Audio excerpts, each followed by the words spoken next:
আজকে নিহারি রান্না করব। আর এজন্য আমি গরুর পায়া নিয়ে নিয়েছি। এখানে একটা গরুর পায়া নিয়েছি, সাথে কিন্তু মাংসও নিয়েছি। সুপ্রিয় দর্শক, আসসালামু আলাইকুম। আশা করি সবাই অনেক ভালো আছেন, সুস্থ আছেন। তো আজকের রেসিপিটা আপনাদের ভালো লাগলে অবশ্যই লাইক দিবেন, কমেন্টস করবেন। আর পেজে ফলো দিয়ে রাখবেন, ইউটিউব চ্যানেল থেকে দেখলে সাবস্ক্রাইব করে ফেলবেন। তো গরুর পায়াগুলোকে আমি সুন্দর করে পরিষ্কার করে ধুয়ে নিয়েছি। এরপর রান্নার জন্য আমি চুলাতে প্যান বসিয়ে দেব।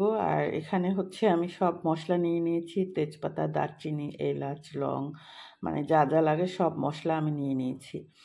আর এখন তেল দিব না, তেলটা আমি বাগারের সময় দিয়ে দেব হয়ে গেলে। তো পায়াগুলোকে আমি পায়া তেলের মধ্যে ঢেলে দিলাম। এরপর এর সাথে মাংস অ্যাড করব।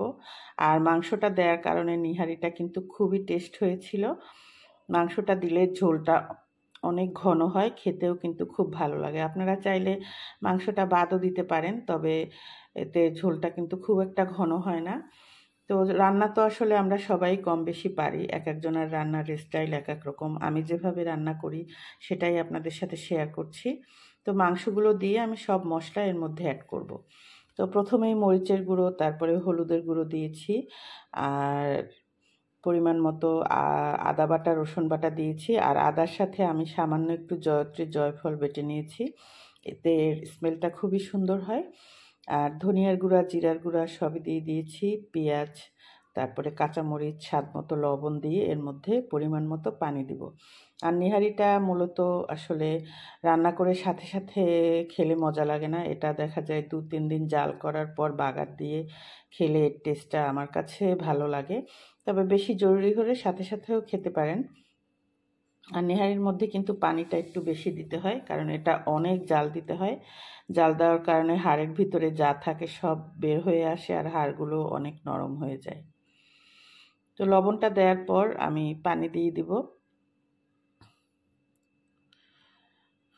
তো পানিটা তো প্রথমে বেশিই দিতে হয়। পানিটা দেওয়ার পর আমি চুলার আঁচটা বাড়িয়ে ঢেকে দিয়েছিলাম। দেখতে পাচ্ছেন যে বলক চলে এসছে। আমি কিন্তু নেড়ে চেড়ে দিচ্ছি।